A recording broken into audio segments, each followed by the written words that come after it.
On today's part of my take, Dan Campbell. Yes, probably the most requested guest we've had in the last 2 months. He's finally on the show. It did not disappoint. Wait till you see what he would do for a Super Bowl trophy. Your move, Mike Vrabel, let's just say that. Awesome interview with Dan Campbell. We have NHL playoffs starting. NBA playoffs picture ready to go. We'll talk about that. Preakness, who's back of the week, and a great Monday reading, a packed Monday show. We had to do it for Dan Campbell. Actually, I just realized, PFT, our Monday reading is about humans versus animals. Yeah, Dan Campbell. Perfect for Dan Campbell. Dan Campbell should have been one of the animals that was listed that you could fight. Yes. So, awesome show coming up. Before we do all that, we're brought to you by our friends at Body Armor. Body Armor Sports Drink. Today's athletes deserve more than just your grandfather's tired old salty sports drink, which is full of artificial dyes. Enter Body Armor, made with potassium-packed electrolytes, antioxidants, and B vitamins, plus no artificial sweeteners, flavors, or dyes. Body Armor Sports Drink provides hard-working hydration and more. Plus, it tastes great. My favorite flavor is the I like the Tropical Chaos. I've been working on that right now. What's my favorite flavor? Quick. I like the berry. No. I have berry a favorite. Blitz. I have it. Why can't I think of it? Strawberry? Strawberry banana. Thank you. Strawberry banana. I fucking love strawberry banana. I really do. I don't know why I couldn't think of it. So, Body Armor helps today's athletes stay on top of their game. Body Armor available for purchase in-store and on Amazon now. Liam even knew that, Bubba knew that was my favorite flavor because I rock that flavor nonstop. I'm just having a brain fart because it's Sunday night and my brain is melting. Also, J&J, no big deal. All right, so check it out. Summer's right around the corner. You need to hydrate. You need to be up in your game with Body Armor. So check it out. Potassium-packed electrolytes, antioxidants, no artificial sweeteners, flavors, or dyes, coconut water, and also the guy who created Body Armor, Mike Rapoli, is a friend of Barstool. So go right now, buy some Body Armor, be the guy who or girl who drinking Body Armor on the beach, on the golf course, if you're playing sports, wherever you may be this summer. Body Armor is the best way to keep you hydrated. You can booze, but you gotta have the Body Armor ready to go. So go check it out. Body Armor available for purchase in store and on Amazon now. I'm going to drink a Tropical Chaos right in everyone's face as we start. Okay, let's go. Welcome to Part of My Take, presented by Body Armor. I just had a delicious sip of my Tropical Chaos. My favorite flavor is strawberry banana. Everyone knows that. Go buy Body Armor at Amazon, or you can buy it in store. Today is Monday, May 17th, and PMT Rivalry Week. Yep. Here we go. Big time. Last we talked to you folks. We had a mayor's bet between Hank and PFT. The Capitals playing the Bruins. The loser's going to have to eat Olive Garden on a live stream until they puke. And champagne. And drink champagne. Chardonnay. And they're going to get shard bombed. Yeah, shard bombed. I once got shard bombed at River Shannon. Shout out River Shannon. And in Chicago. And some kid, some stoolie just walked up to me and was like, "Hey, shard bomb, dude. Just a glass of Chardonnay." I was like, "What do you mean?" He's like, "You got to chug it." You got to chug it now. I chugged it, and then I puked instantly outside. Are we bringing back icing? Is icing coming back this summer? Stop. Shard bombed That is was fucked hot. up. That was the one and only shard bomb I'll ever do. I don't even like Chardonnay, but if somebody gives me a glass of anything, it's like the rules are you have to You drink got it. shard bombed. It could be Drano. It could be motor oil. But if somebody's like, "Yo, dude, you just got Pennzoil bombed," I'd be like, "Okay, I guess bottoms up. I guess we're doing this." I thought the same thing, but I don't think you could just do that. You can't do it to random people. Maybe, But but do it's it more maybe to a friend. Yeah, I would accept I guess that getting guy was shard my bombed friend once because he was a listener. I think you become a friend after you get shard bombed. Yeah, shout out that guy. Tweet at me if you're still alive. Hopefully you're not. Yeah, all right. It was overtime hockey. All the games are going to overtime. So Wait. Let's talk hockey. But you guys are now matched up also on Tuesday night. Yep. Celtics versus Wizards for. We were trying to figure out if we needed a bet, and we decided no because the NBA really fucked up the one cool thing last year of the play-in game by making it a play-in game tournament where Tuesday night's Celtics-Wizards game actually is an elimination game, so who the fuck cares? It's like a ladder. If you lose twice, you're out. Like, it obviously really matters strange. because you want to win. Yep. But if you lose, you just play on Thursday. It's like, oh, okay. It's so... Well, embrace debate. Is this the playoffs? I Is it the postseason? Is it a wild card game? Yeah. It's like the playing game for NCAA. Yeah. So wild card it counts. It counts as it's the pre-competition. I just hate because back in the day they used to do series like best of 5 series and then best of 7. That was still the playoffs. But this is I just hate that they had something good. 8 versus 9 is good. You know what I mean? The team that just barely missed the playoffs to the team that did make the playoffs. When you add the 10th seed, it's stupid, and the fact that the 7th seed could potentially not make the playoffs is even dumber. I just hate the whole thing. I'm gonna go out on a little limb here. I think that if the Wizards beat the Celtics, if they end up matching up against the Nets, I think that the Wizards could actually beat the Nets in the first round. Okay. They're hot. The Wizards in are one game. No, they'd have to play a 7-game series. It would have to be a 7-game series. No, I'm saying like how many? You're saying the Wizards would win the series. I'm saying win the series. Listen. I'm saying this is like your Trailblazers winning. No, listen to me very carefully in how I'm selecting my words. The Wizards could beat the Nets in the first round. Yes, they could. They can. Anything could happen. They can. Anyone could get injured. They could. I want to actually put a quick parentheses on my take that I hate the way the playing game has been constructed this year.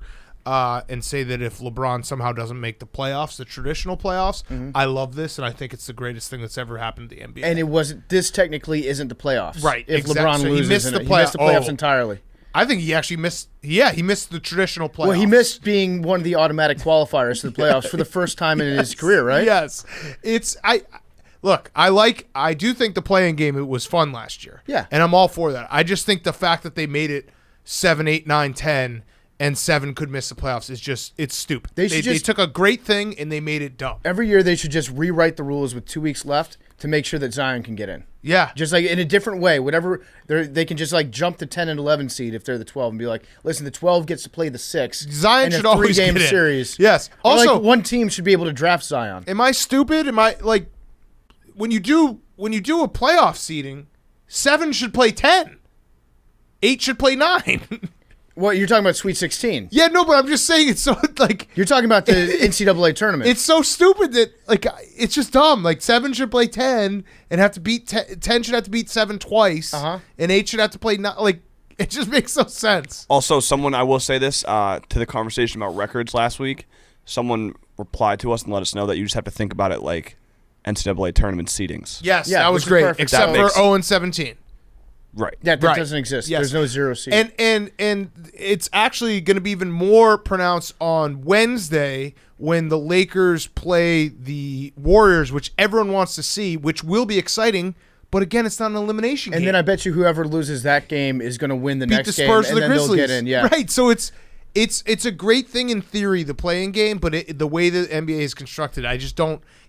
I can't feel juiced up for a game where if the loser of that game still is in the playoffs. It's a classic case of Adam Silver reading like the NBA Reddit comments too much and adapting his entire playoff structure because like somebody had a post on an off day that got way too many upvotes.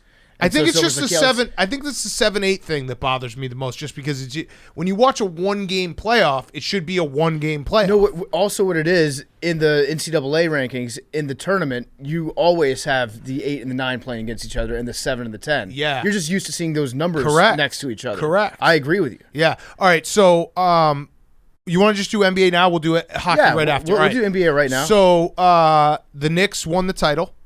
I think they're going to raise a banner. In all seriousness, Tom Thibodeau is an unbelievable coach. Like, what he has done, what Julius Randle has done, it's incredible. No one gave the Knicks any credit this year going into it. I went and looked back, and it was like everyone had the Knicks in the lottery. All the prognosticators, everyone had them as being a terrible team again. Their roster's not that great. The resurgence of Derrick Rose, like all these things, it's cool. Tibbs is just an unreal coach. I miss him. Whether he burns them out, who knows?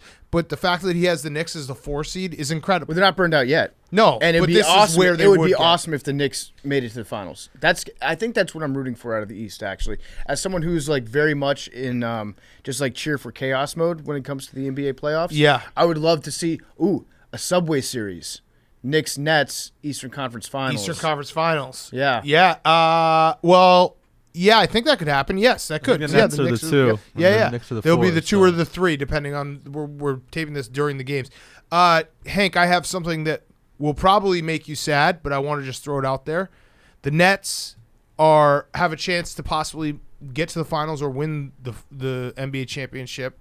Would they have officially won the trade with the Celtics when they traded all those guys, and they got all the picks back. Because the Nets would be in the finals before the Celtics. Are you talking about when were. they got like Paul Pierce? Yeah, okay, like that 15 trade. years ago. Well, there's still some assets that are probably being exchanged to this very day. I don't think so. Would the Nets technically have won the trade because they got to the finals first? Technically, yeah. It's a ridiculous thing to say because obviously it's not true because the Celtics But- got so many picks. You know what? But it would. I'm And the fucking Nets, sick of the everybody Nets saying did it like with free agency. I'm sick of everybody saying I'm a process guy. I'm a results guy.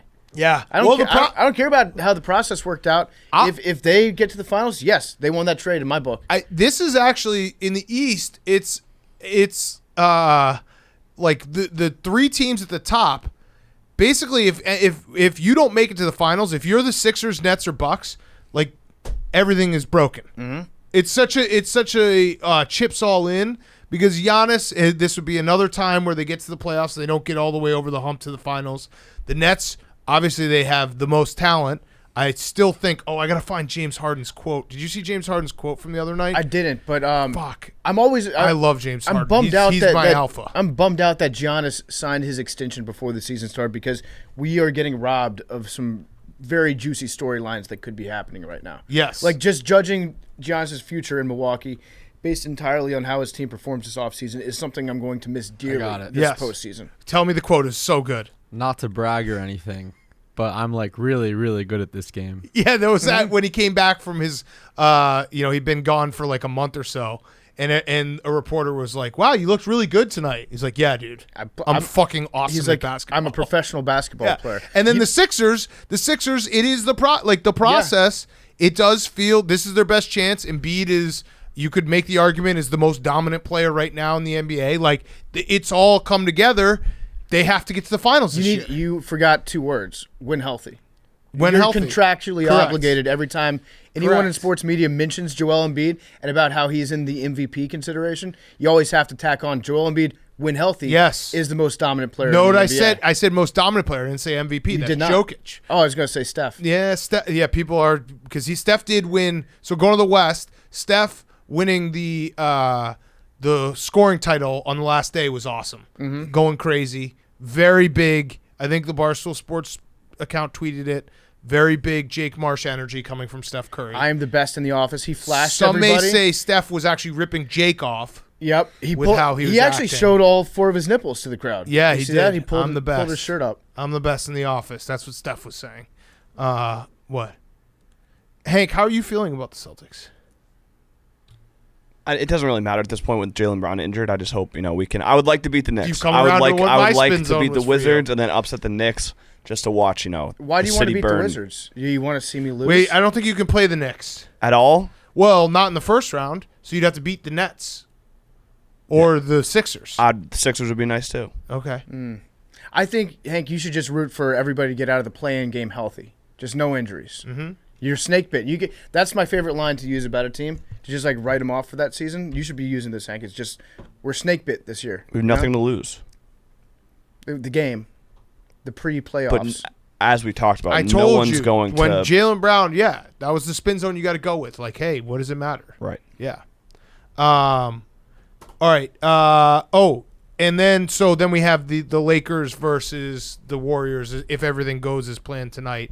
I think there was a game that was being played tonight where the Clippers and the Thunder are playing right now, and they both want to lose. Mm-hmm. The Clippers want to lose for seeding so they don't have to play the Lakers, and the Thunder have been incredibly bad. Like, it's actually exceptional. I think I saw something where they were like 1-20 in the last month and a half. Yep. And they hit their like 20th win or something in like late March, and they've won one game since. They're something special. Do you think they activate Myers Leonard for the last game? Ooh. Do you think he's in okay? Where do you think he is? I don't know. right now? He's probably just online somewhere. ExpressVPN. He's masked his browser somewhere. Yeah. He's probably still streaming. gaming. My He's guess definitely still My streaming. guess is he set up a new Twitch account anonymously, because once you get into that Twitch life like that, like there was no reason for him to be streaming. Yes. When he did that, and you can't just quit that. You're addicted to it. He's probably streaming for like 3 people. Absolutely. All right, and then any other NBA stuff? I just think that I'm excited for the playoffs. as a whole, have we as a nation decided that we're just going to write the Jazz off completely? I need to get on the Yeah. same page as the rest of the media out there because I think I've decided that, but I don't think there's a single strong Jazz I don't fan know. or like We'll a probably Jazz have advocate. Yeah. I mean, Rudy Gobert's awesome. Yeah, So we can just be like that. I like Rudy. Rudy. Yeah. Rudy's awesome. I'm thinking Bogdan. Well, Rudy Gobert actually saved probably hundreds of thousands of lives. yeah, that's Right? true. With his cavalier attitude. Yes. Yes. Actually, Again, I have I'm a a joke results about the guy, Jazz. not a process guy. What's your joke about the Jazz? Actually, not. I'm gonna hold it. No, you can't No, just I don't say want. that. I don't want to. I like. I'm gonna can't- keep I like workshopping Rudy it. Gobert. All right. I like You have to Bojan. have it on Wednesday, though. Okay. I'm gonna Okay? say some nice things about the Jazz. I like Rudy Gobert. I like Bojan. Mike Conley's on the team. Mm-hmm. Bojan. Bojan Bogdanovic. That was Boban. No. There's no. That's Marjanovic or something. Come on, dude. Come on. The Bojan and the Mojan mixed up. Donovan Mitchell. I like their old jerseys. Yeah. They had the mountains on them. When they do the weird color game, it takes me about 5 minutes to figure out if it's the Suns or not. Or the Nuggets sometimes. Yeah, too. right. You know that one's weird. Oh, they did tell Gordon Hayward have fun being LeBron's B word. Little B word. They're very respectful when they're disrespectful in Utah. That's very true. That's very true.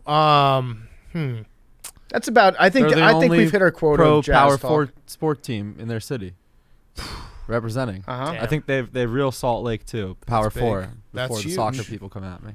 That's huge. Power four. I like Oh, that. Joe Ingles. I like the love power him. four. He's the best. Australian. Yep. And he fucking fills it up. When he gets hot, it's fun to watch. All right. All right, so there we go, plenty Jazz. of Jazz takes.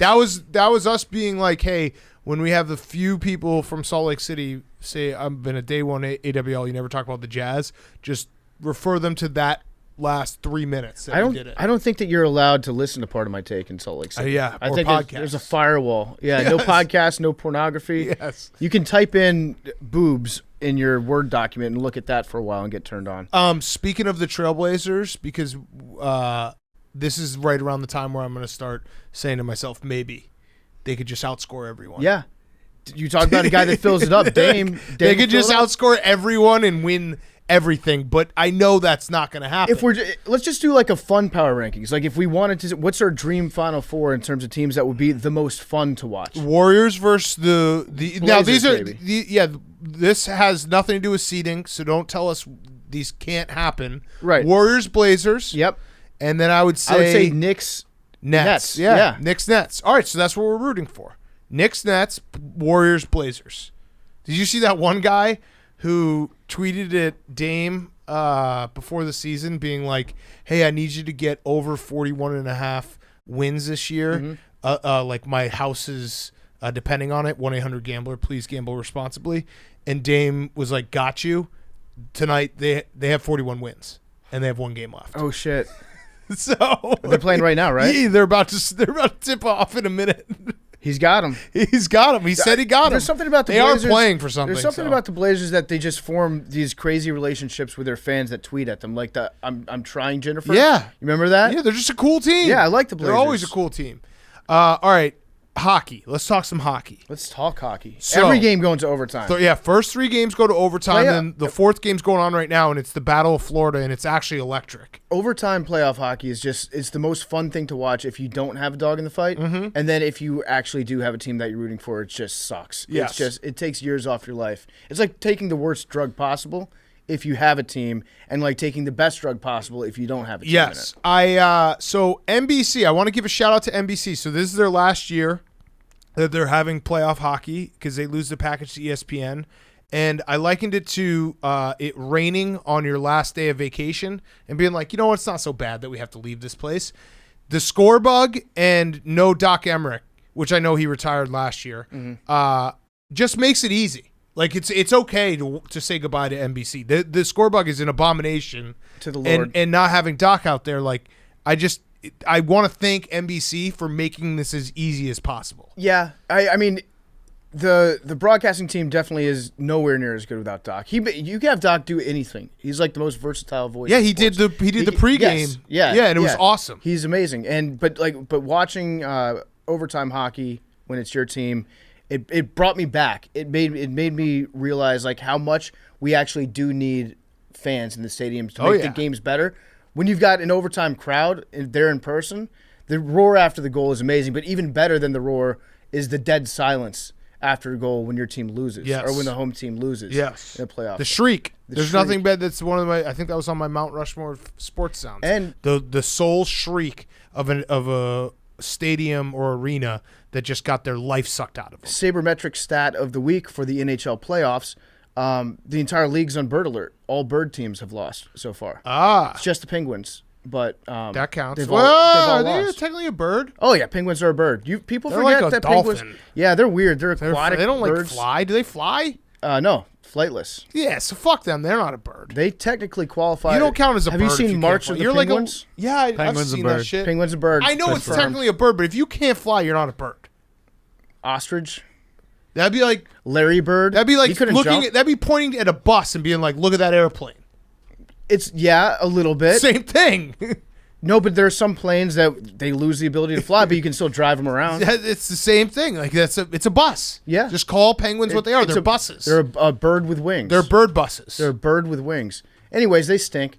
Sorry about beating your Bruins, Hank, but I mean, it's kind of like comeuppance for the city of Boston. I think you guys just run all your star players out of town. It's sad. Like Brady, Mookie Betts, get rid of him. Zdeno Chara, see ya. We don't like you anymore. So it's kind of Terry like, Rozier. yeah, it's like just That deserved. Scary Terry did get run out of town. Isaiah Thomas. Kyrie. It's something about the city. I don't know. It's like you get a little success there, and it's almost like the fans get jealous of you for being too good. I'm no hockey expert. I just know that when you have a backup goalie that's 40 years old and he was literally tripping over himself and like knocking over the net because he couldn't stand up straight, you got to win that game. Yeah, that was that's our good gift to analysis, you. Hank. How was it? You guys watched the game together. How'd it go? It was fine because like I honestly think that the I fact thought that our there was goalie no got, chance we lost. So. Yeah. The fact that our goalie got hurt so early on, and the guy that came in looked like he was terrified. He looked like he was doing a slapstick routine back there, and so I just assumed that we were going to lose. Hank assumed he was going to win. Yeah, so it was but like all game pressure two. off. Win game 2, and the series is on. Series swings back to Boston. Right. Yeah. So are you guys going to watch game 2 together? Probably not. When is Monday it? night? Monday night? Oh, yeah, probably not. I haven't decided yet. Yeah. Maybe. I'm Depends going what color, back to like depends what color the mountains are, you know? Tuesday night being so bummed out that there's going to be a game that we're going to watch, the Wizards versus Celtics, and it won't be elimination. Yeah, that sucks. It's Nine just o'clock- so at lame. 9 o'clock, no It's less. so lame. It's like you can't have that. A team if you play a playing game, the team that loses has to be out. I've also decided that it would be very funny because the Canadian division in the NHL, they still have regular season games going on. I think until Wednesday. I Yeah. think the last game of the regular season in Canada Just run out in the the string, Canadian yeah. time zone is on Wednesday. I have decided that it would be very funny if the Leafs, because we are rooting for the Leafs as our Canadian team, I think, if they Sure. ran through their first 2 rounds 4-0, 4-0. The Leafs, you said? The Leafs. The Leafs. The Maple Leaves. And then when they got to the semifinals, they weren't allowed to travel outside of the nation of Canada, and then they just couldn't compete. So it would just be like every other year that Canada doesn't win a Ex- Stanley Cup. Exactly. But the year where they're like perfectly primed to do it, they could just claim it. Yeah. You could just declare yourselves Canadian champions. The Knicks already claimed the title. Yeah. You can do anything you want. Put a banner up. It will actually be fun for Knicks fans. MSG, the Mecca. The Mecca will be lit. The Mecca will be ready to go. I had a sense that my spidey sense told me it was NBA playoffs time because I had a dream on Thursday night, a fever dream from the J&J shot, no big deal, kind of a bad boy, that the Bulls, as currently constructed, won the NBA title this year.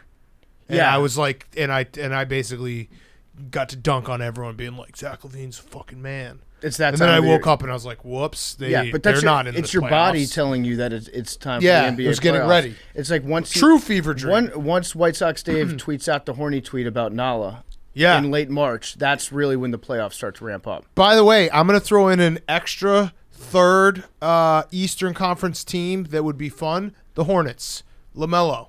Why not? Scary Terry. That would be MJ. fun. LaMelo and MJ. Mm-hmm. MJ would try to suit up. Yeah. If they got to the Eastern Conference Finals. Fuck it. All right. Other things we had this weekend. The Triple Crown's over. So who won? Rombulus? Rombauer. Rombauer. I think it's a great name for a horse, honestly. Rombauer. Like if I had known that Rombauer was racing, because I did the thing where before the race, I took a look at the form.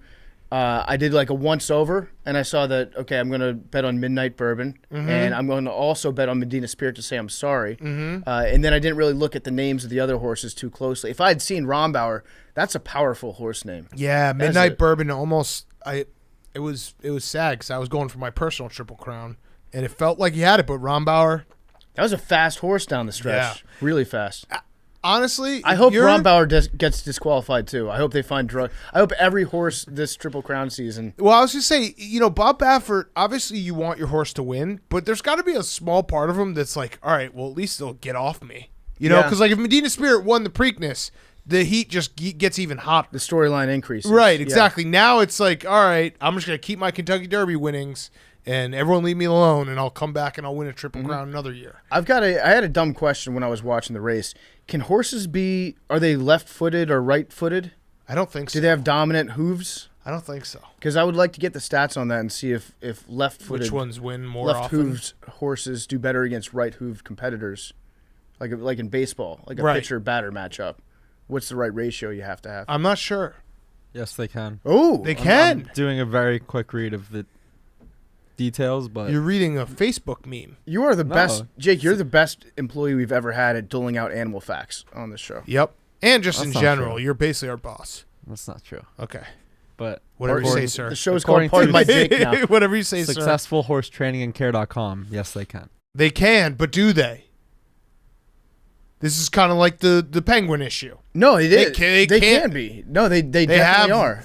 They have dominant hooves. But do they? Like, are they all guaranteed to be dominant one way or the other? We don't know. Male horses exhibited significantly more left lateralized responses, and it's female gender.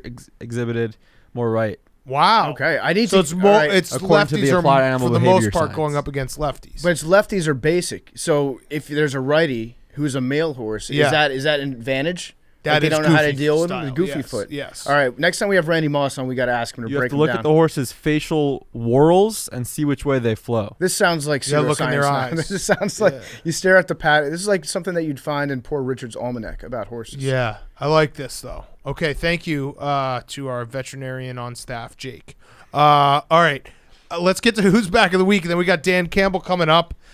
Who's Back of the Week is brought to you by the Cash App. The Cash App is back. The stock market is back. Investing through the Cash App. You can buy and sell Bitcoin on the Cash App. If you've been thinking, how do I get into crypto? Well, it's super, super easy on the Cash App. Just one button, boom, links directly to your bank account. Put a little money into Bitcoin, forget it, and then boom, you'll be on the moon before you know it. I'm not a financial advisor. But download the Cash App right now. Enter the referral code Barstool. You get $10 for free, $10 to the ASPCA. Download the Cash App on the App Store or Google Play Store today and do that and put in that code Barstool. You get $10 for free. Okay, Who's Back of the Week? Hank. I have a couple. Right. I love it. My first one is Above and beyond. Kelvin Benjamin. Yes. Netanyahu. Yes. He is going to be a tight end now. He's transitioning. He actually Yes. is. Good for him. Yeah, he got signed as a tight end. Did he change the pronoun from wide receiver to I think tight so. end? I just in his love that he's just like, I'm just going to eat my way to being a tight end. Right. It's very, very relatable. And if there's anyone that could do it, it's him. It's honestly goals. Speaking of He's chalk. changes in positions, do you see Urban Meyer is just that report that Travis Etienne is taking like reps as only a wide receiver? Mm-hmm. So I saw That's that. just so Urban Meyer. I saw that. He's trying to create Percy Harvin. I understand what he's doing. I think he's just saying like we know that he's a good running back. So this is rookie mini camp. But don't be surprised if Urban Meyer doesn't make him Percy Harvin. He just wants to recreate his Florida team. Yes. So he needs to sign Ray Caruth then. Yes, he's just gonna. You gotta have somebody that owns a gun on staff. Yeah, it was just a very fun. I mean, I obviously think Urban Meyer probably knows what he's doing, but it would be very funny if Urban Meyer drafted a running back in the first round, which was maybe not a reach, but you already have a good one in James Robinson, and then made him a wide receiver. Yeah. Although I do understand the logic behind it. It's like, let's see what you can do. Yeah. We're going to ask you to run a lot of routes. Let's use these like 2 days to have you do mostly that. Next. Gary Sheffield. Yeah. Oh. There's a video of his son Noah hitting a home run using his exact same like bat technique, which obviously they're the only two to ever really do it. But when you watch the video and you see how he like kind of basically warms up the torque to hit the home run as far as he can, it really makes you think, why doesn't everyone hit like this? Yeah. That was the most feared batting stance growing up. Like when you saw Gary Sheffield coming up to the plate, it was a miracle he didn't hit a home run every single time. Yep. And how do you time it like that?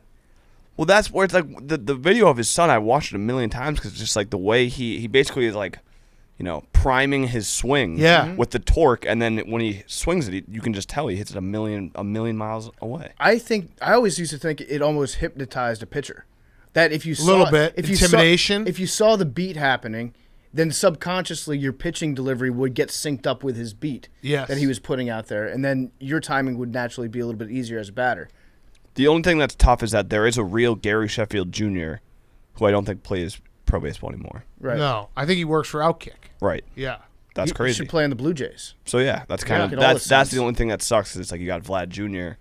living up to Vlad, and then you have Gary Sheffield Jr. doing Gary Sheffield Jr. things, but it's not the real Gary Sheffield. So is Jr. the other Gary Sheffield Jr. the one that actually plays baseball? Noah It's name Sheffield. swap. Yes. Yeah, that's what I was Name going to say. swap. So Name that's swap. now Gary Sheffield Jr. Because I bet you Gary Sheffield Jr. probably is like kind of sick of getting like, oh, you're Gary Sheffield Jr. Do you not play baseball? Right. Name swap that shit. Right. Perfect. Right. Everyone wins. Is that it, Hank? For who's back? Yeah, for that I your had who's multiple back? of. Yep. Yeah. Okay, good job. Thanks. Way to work.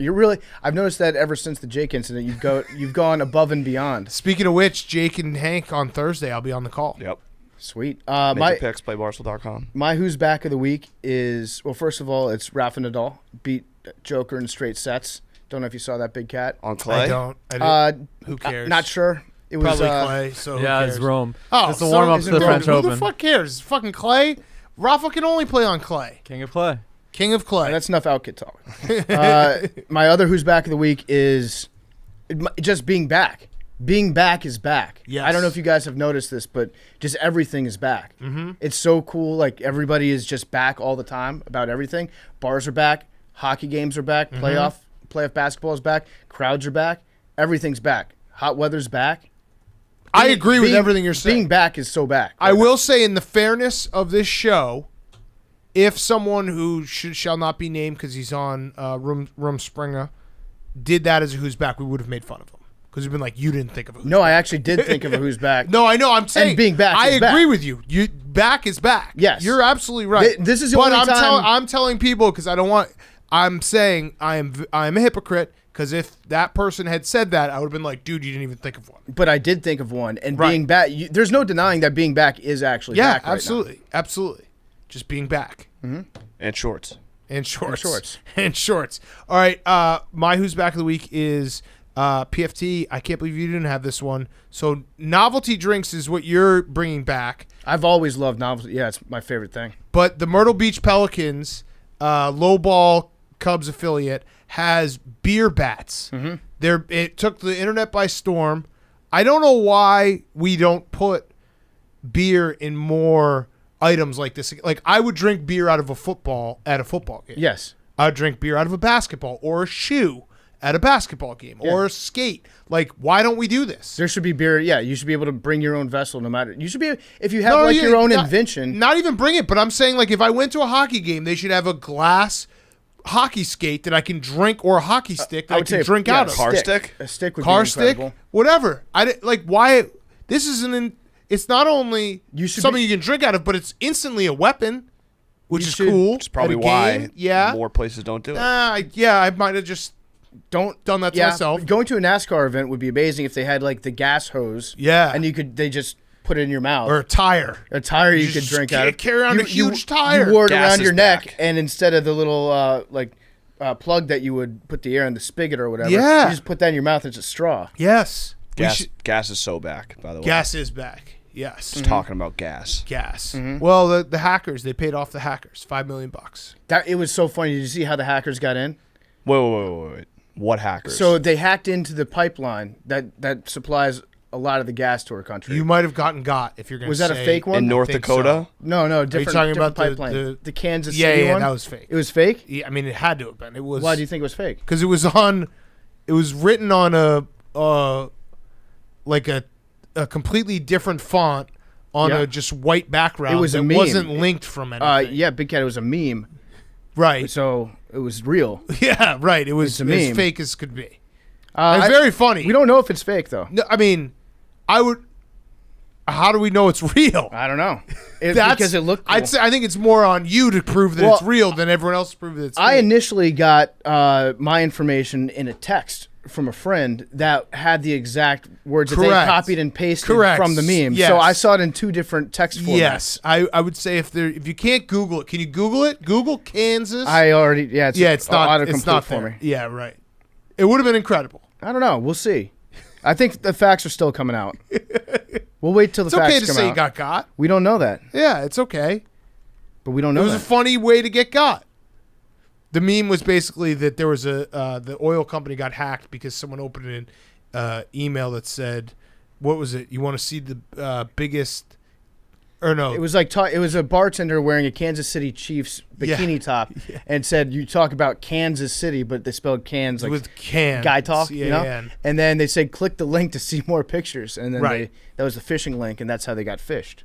And you got fished by thinking that was You the might real be one. getting fished by your own brain. Because we don't know what happened. I think it's on you to prove that it's real. Okay, I'm working on it. I'm with PFT. You're gonna find the meme. He's looking. I'm not trying to find the meme. I'm trying to find the actual story for what happened. Yeah. Oh, also, taxes is back. It's tax day Tax today. day. Yes, Do your taxes. it is tax day. Did it months ago. Jake, do you have a who's back?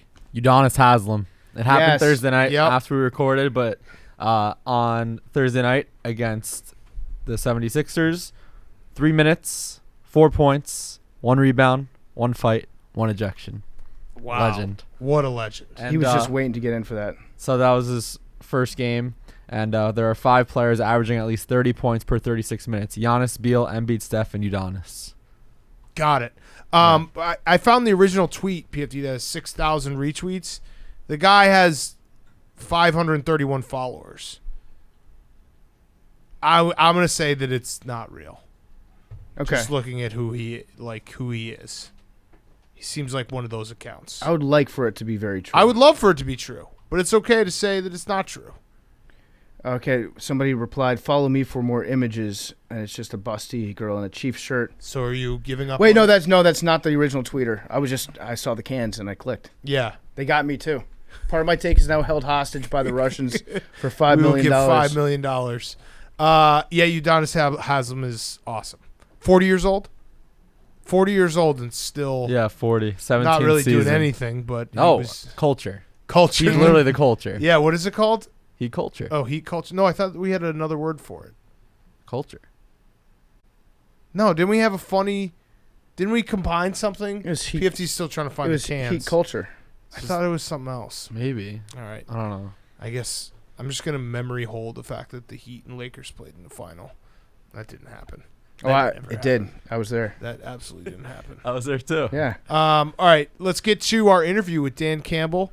Dan Campbell's brought to you by our friends at Coors Light. Do you ever feel like you're always on? What do you do when you need a moment to chill? How do you like to hit the reset button to get ready for what's next? Well, how about the coldest beer out there? That's Coors Light. It's literally made to chill. There's only one beer out there that's literally made to chill, and that is Coors Light. The mountains on the bottles and cans even turn blue when your beer is cold. That way, you always know when it's time to chill. When you need to hit reset, just open a Coors Light. It's mountain cold refreshment made to chill. Coors Light is cold lagered, cold filtered, and cold packaged. It's literally made to chill. It's as crisp and refreshing as the Colorado Rockies. Perfect for a moment to unwind. You know it's also refreshing? Coors Seltzer. Tweet us your pictures of Coors Light or Coors Seltzer. Whenever those mountains are blue, we're retweeting them. So if you ever feel like you're always on the go, like I said, you're juggling a million things all at once, you want to do is chill. Coors Light is literally made for those moments because everyone likes variety. Coors also has introduced refreshing Coors Seltzer with flavors like black cherry, mango, and lemon lime. Get Coors Light and Coors Seltzer delivered straight to your door with Drizly or Instacart. Celebrate responsibly. Coors Brewing Company, Golden, Colorado, and Fort Worth, Texas. We love our Coors Light. Make sure you tweet us those blue mountains every weekend, and we will retweet. Okay, here he is, Dan Campbell. Okay, we now welcome on a very, very, very special guest. It is Coach Dan Campbell, the dude. Excited to have you on. Are we going by coach or the dude? Like, what, as media members, let's start there.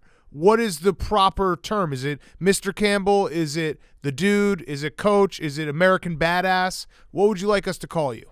No, I'm pretty open. You can kind of go as you please. You're not going to offend me one way or another. I mean, I think as long as you mention how attractive I am as a person, I've been told that.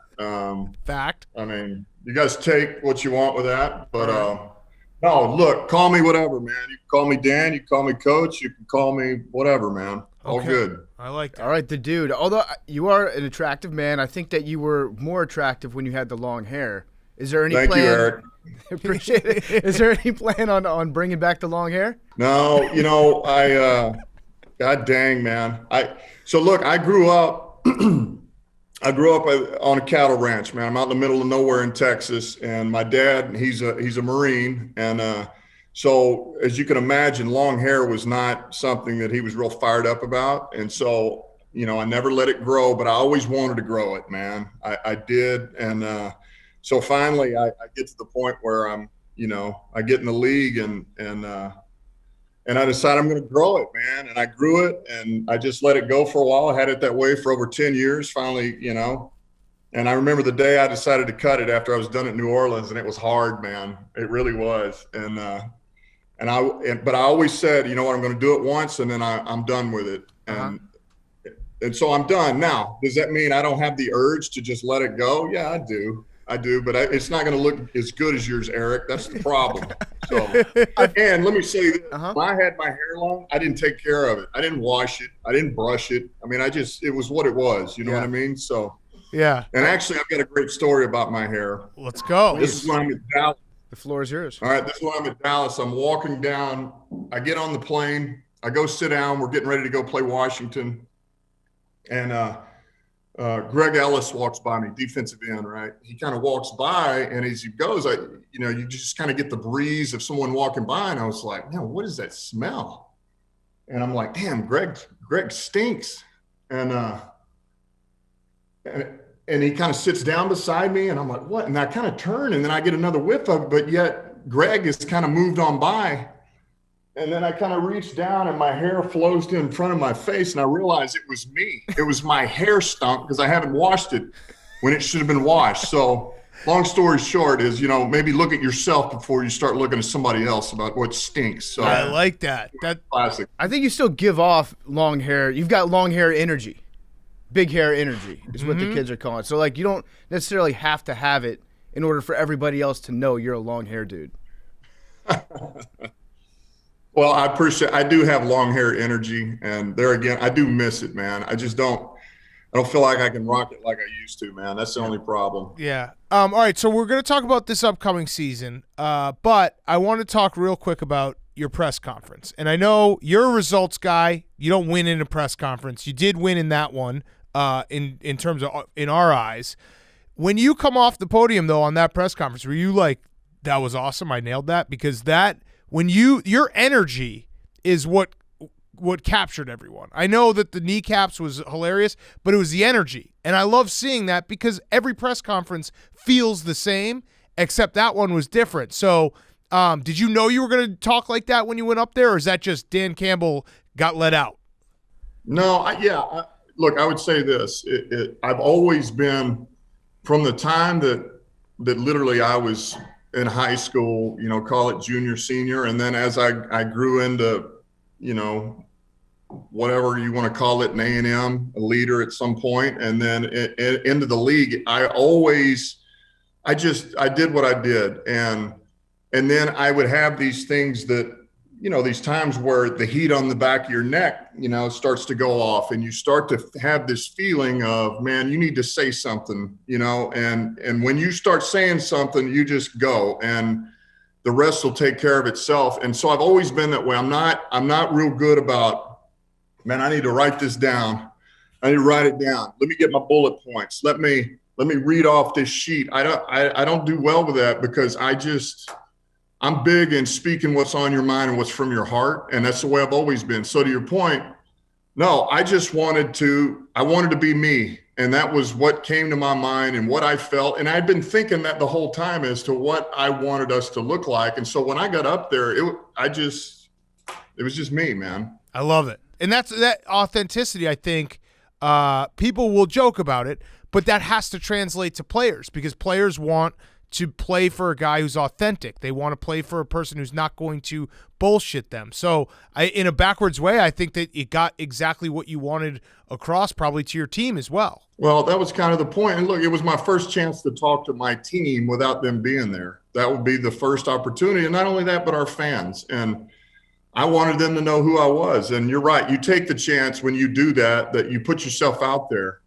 and yeah, you could go out there, you could fail, you could be embarrassed, but you know what? When you got something to say and you believe in what you're going to say, to hell with everybody else. It is what it is. You know who you're directing it to and who you want to buy in. And that's just what I believe, man. It's me. And to your point, I want people to understand that when I say something, it is because I believe it. And I don't, not that it doesn't happen, but I don't want to read off of stuff. I've got to have this laid out, and I'm a proper speaker, and there's a time and place for it, and it's good to have, but it's just not me. It's hard for me to do, man. So does that mean that you do want your players to actually literally bite kneecaps of their opponents? Well, it depends. I mean, it just no. I was like, okay, go on. Tell me the time. Yeah. By the way, Eric, you being the PFT. Yep. Commenter, you would know this well, but you'd be shocked how many things that I've sent from friends have sent me of comments that were made of like, that's a 15-yard penalty. I mean, this is ridiculous. Every one of his team, they're all going to get kicked out of the game. I mean, this guy, and I'm like, please, believe me, I know we can't bite kneecaps. I swear to you. I understand that's not in the rule book. I get it. So, But if no one's looking, it's only a penalty if you get caught. Right. Well, and that, to a good point, when you're on the bottom of the pile, nobody knows what's going on down there. Yes. So it's been fun to watch you kind of take over this franchise, and it's being kind of molded in the image of you as the head coach, as the full-time guy.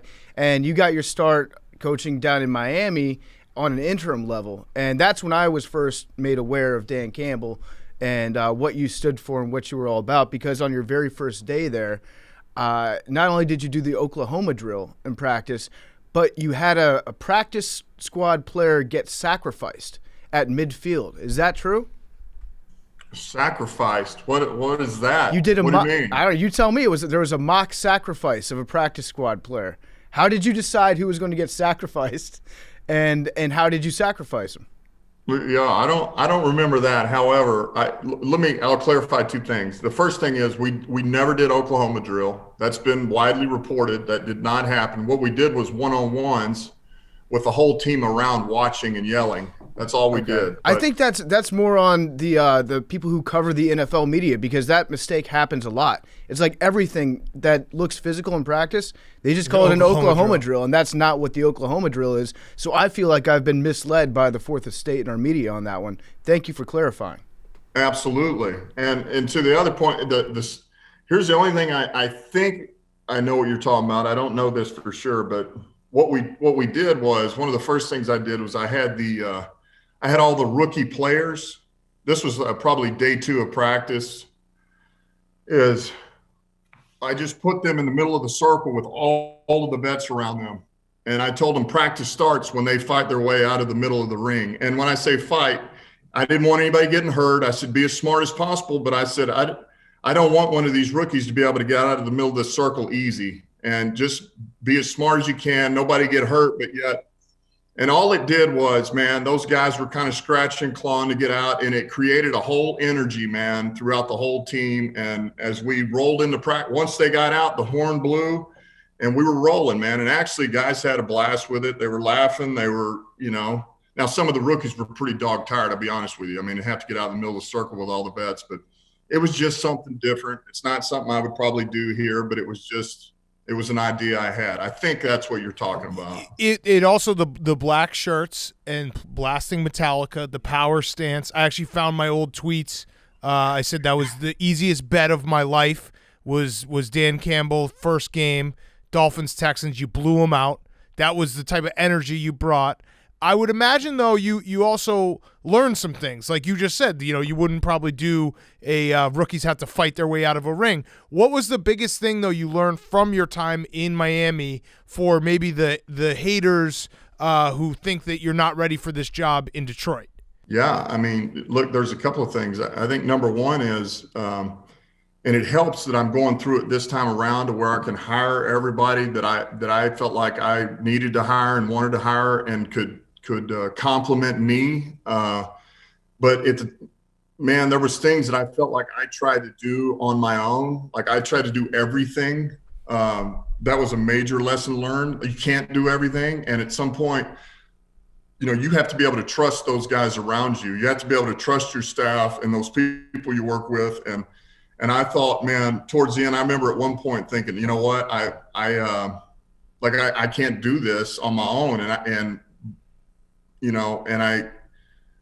I wish that I would have delegated more than I did. I think I tried to take on too much and I wasn't ready for it. That's something you learn. I think that, I kind of brought this up. The other thing, just as it pertains to in-game situations, I brought up, we went down to Buffalo, and this was probably, I don't know, it was our, I guess, fourth game after I'd taken over, and we go down there, and they're beating us pretty good, and then it's right before halftime, and essentially I got 2 timeouts in my pocket, and I blow the whole fucking thing, and we get down there, and, I should have used a timeout. I decide we go hurry up. When I haven't talked to anybody about going hurry up, we haven't practiced it. I didn't want Rex Ryan to get into cover 0 and, all out blitz. And it was freaking stupid. So by the time we get the team lined up and we're trying to get signaled out what we want to do, we throw it, it's incomplete. Now we're sitting there with like three seconds left on the clock and 1 timeout in our pocket, which does us 0 good. And, and look, we go in with no points. So we go for it on 4th down. We get stuck, we don't, we come away with no points. And basically we got our face kicked in the second half, and that's on me, man. That's my fault. And you learn. I mean, you live and you learn. It was just, communication, man. You're doing something we never talked about, game situation. You got 2 timeouts with the crap you're doing. But there's a number of things. And I think the other thing is just being on the same page. And what I mean by this, being on the same page with personnel, the personnel department, your GM. And that's where Brad and I think, man, we both came in with a clean slate and thought of how do we want this to look, knowing that, man, we need to be working together. And we want this perception that it is reality of, man, whoever's in this building is our guy. It's not the GM's guy. It's not the head coach's guy. It's not the personnel's guy. It's not the coach's guy. This is our guy. And when we make a move one way or another, it's because we, the Detroit Lions, made a move that way. Mm-hmm. I like that's that. The first way to lose is splitting the building. Yeah. Mm-hmm. Yeah. There was a quote that came out a couple weeks ago, I think it was before the draft, about your general manager that you said, here's what I would say about being a true alpha. A true alpha knows when it's time to concede for the betterment of the team. And so I would tell you one way or another, there's already been a couple things where it's like, maybe you see it a little bit more this way. I see it that way. We haven't had a problem. We're not going to have a problem. So therefore, you are the true alpha because you are willing to concede and make somebody else believe that they are the true alpha in their department of expertise. Would you say what would you say to the people that would say, hey, a true alpha would never concede? True alphas always stand up. Like Jake is our alpha on this podcast, and he would never concede anything to Hank.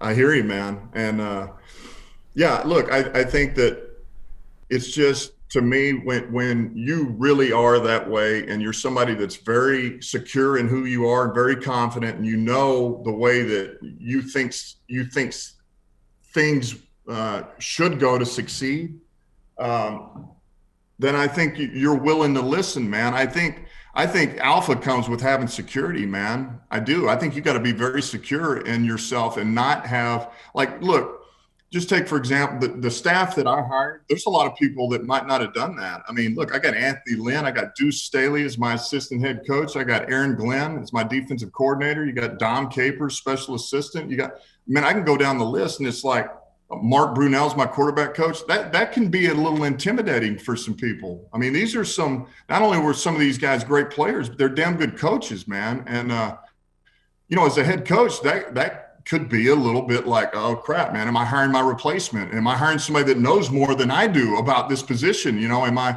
I don't look at it that way at all. I look at it as like, man, these guys got experience. Anthony Lynn's done this. He's been in that seat. And I'm like, man, give me what you have. Like, tell me what I need to know.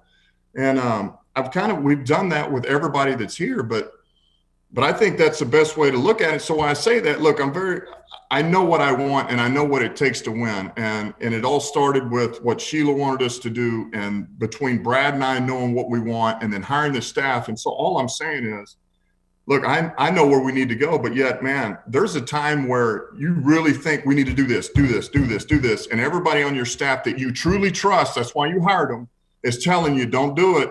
You probably ought to listen. And guess what? You know, sometimes you got to concede for the betterment of the group and for the betterment of the team. And that's what I meant by it. Yeah. I think it's smart. Yeah, it should be looked at as a benefit that you have somebody that's done this before. Or in the instance of a lot of those guys that you mentioned, I'm sure Mark Brunell has forgotten more about playing quarterback than you'll ever be able to learn. You know, like you've got guys that have been there and done that and in some circumstances played it. You shouldn't think of that as a threat. That's actually what you would want on your team if you were actually secure about it. Now, that being said, when it comes to your relationship with the general manager, when it came down to make your first overall draft pick and you decided to take Sewell, how much of that was just you being like, I want a wrestling buddy. I want a guy that I can like beat up and he's the toughest guy out there. Well, look, I will say this. It's pretty enticing, Eric. I'm not going to lie to you. It really is. And my heart does lean towards big guys. Believe me, man, the guys in the trenches, because I still believe you win and lose there. I just do deep in my soul. However, leading up into this, we did know that Sewell was one of, if not the best prospect in this draft. That's what we really believed. And so just for the player that he was, it was hard to ignore that. However, we were not shut off to – we were going to take the best player available on the board. And Brad and I both said going into this, you know, we made a couple of moves this offseason as it pertained to free agency. And it's like, look, man, let's add some guys for competition here in spots, but let's not feel like we get tied to need, because I do think you get in trouble a little bit. Now, if you told me that we have two equal players sitting there and we have a need at, call it linebacker, well, we'll probably take the linebacker over, you know, whatever, the offensive lineman or the, you know, or the corner or but that was important to us. So look, it fell that way. It really did. And we did not think he would fall to us like that. We were hopeful, but we didn't think he would. But we want to take the best player in that position is what we wanted to do. So we were prepared now to take a receiver. I mean, we had no problem with that. And if he was the best one on the board because Sewell was gone, we would have taken him, no problem. Yeah. We're going to get back to Dan Campbell in a second, but before we do, I want to talk to you guys about Shady Rays. I'm rocking my Shady Rays right now. It's sunglass season. Sunglasses are one of the many things being back in addition to every other thing that's back right now. You got spring weather, you got longer days, so you need the official shades of Part of My Take. Those are Shady Rays. That's what I'm wearing right now. It's what I'm wearing all summer. And if you lose or break your Shady Rays, they send you a free pair. It's the best year-round warranty in the business. Plus, you can get 35% off your entire order when you go to shadyrays.com. Use promo code PMT35. You can stock up on high-quality polarized sunglasses for the trips to the lake, for a much-needed extended vacation. You can also try their blue light glasses. It's their hottest collection. You can get the PMT fan-favorite style, the classic timber, but you can substitute the blue light blocking lenses for the indoors and the outdoors. We love Shady Rays. We're wearing them all year round, but especially in the summertime. And again, they have that best warranty. If you lose or you break your shades for any reason, they will replace them with a brand new pair. It's almost like they never left your face. If you want to stock up on Shady Rays for the warm weather, now is the best time to do it. Best deal of the season. Go to shadyrays.com. Use promo code PMT35. Get 35% off your entire order. When you shop with promo code PMT35, you can get a pair of polarized shades for as low as $31. Redeemable only at shadyrays.com. Promo code PMT35. And now, more Dan Campbell.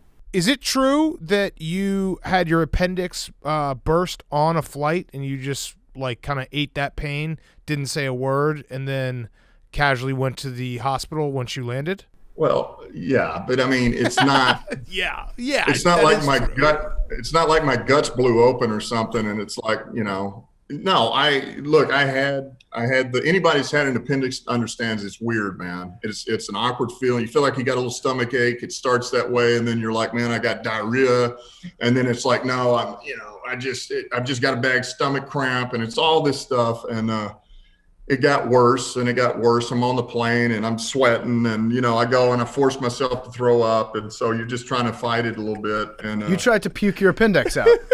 Exactly.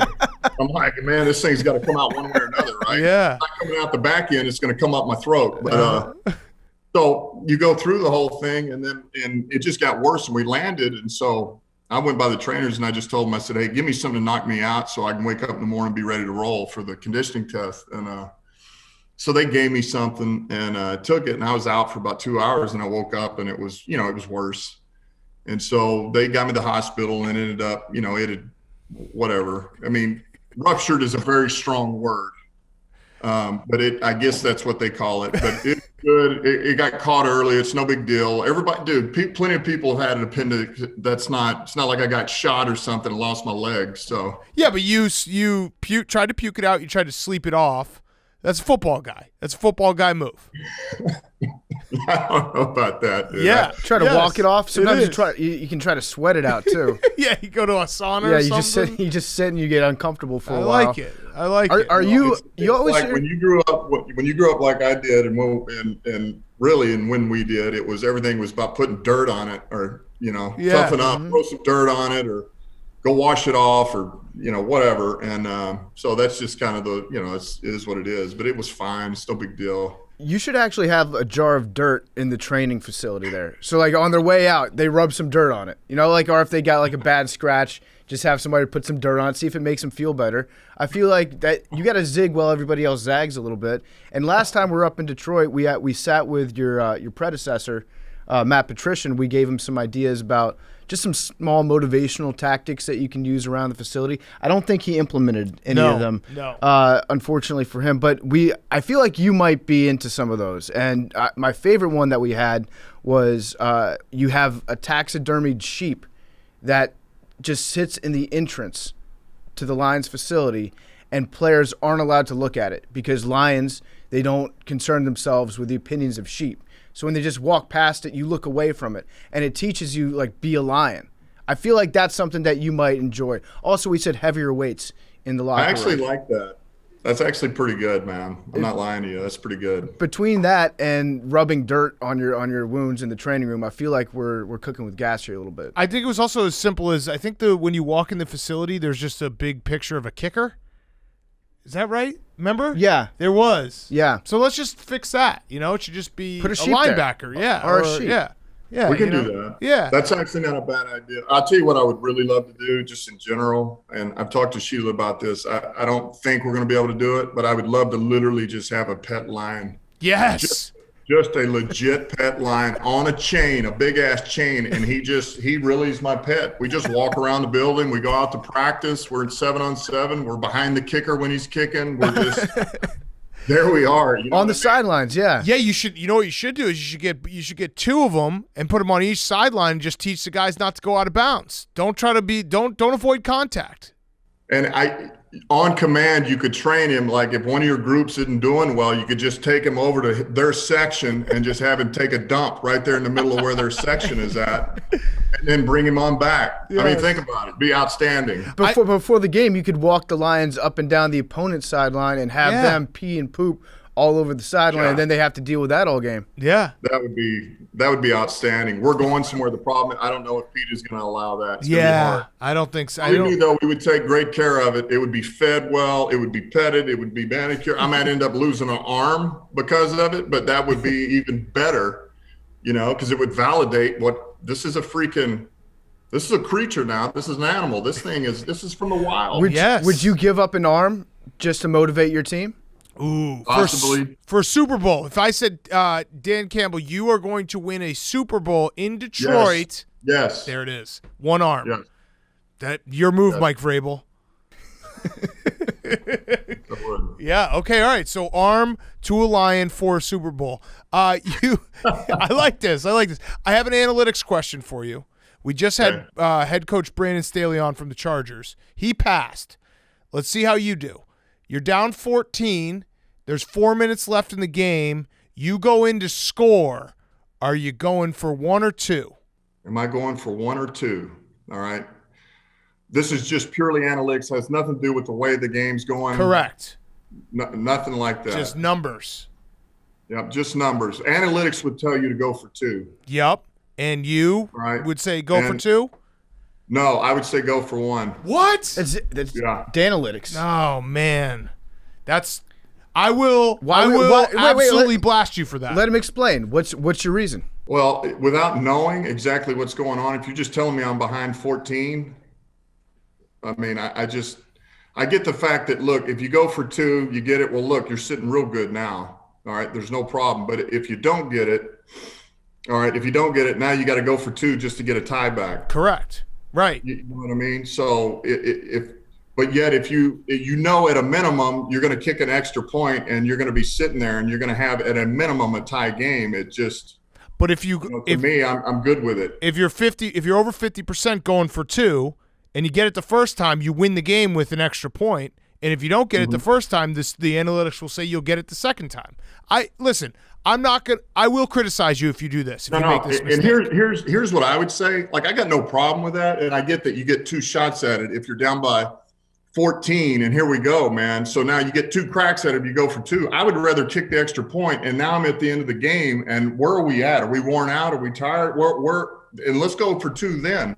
I like that. I get the whole. I get the whole. Wait a minute, man. You only got 1 crack at it now. You don't get it, you lose. But yet, I get it, and I know the numbers, man. I understand all that, and I'm not telling you that I'm off of that and that now I don't listen to any of that crap, because I have. My eyes have been open to some of this analytics, and I'm not opposed to any of that. It doesn't mean we won't use it, but my God, tell me where we're at in the game. Tell me, how's our defense playing? How's our offense? I know we're down 14, but is that 14-0? I mean, is that Aaron Donald over there? Is that? I just think that sometimes that plays into it. That's all. I get it. I actually, okay, I disagree with it, but I respect the fact that you're like, I would rather go for 2 when it means more and you have a chance to either win or lose the game at the very end. I kind of like that. That's manalytics. Makes no sense. I know from the numbers, if you're doing the number, well, that's idiotic, because if you were going to do that, why not go for it twice? Because you get 2 opportunities, and you're right. The odds would say that if you don't get it this time, you'll get it the next time. And now, guess what? You still got a tie. Yeah. I get it. I just, there again. Here's look, let me say this. Yeah. I'm sorry to interrupt. Let me say this, Dan, is I've come miles away, or miles forward from where I used to think about this stuff. I did. I was very turned off on some of this stuff about 5 years ago. No way. I know, it's shocking, believe me. But man, we used, we began to trend into some of this stuff with Sean and at New Orleans, and I get it, man. I get all that, and I know there's a place for it. I think you got to be careful, man. Yeah.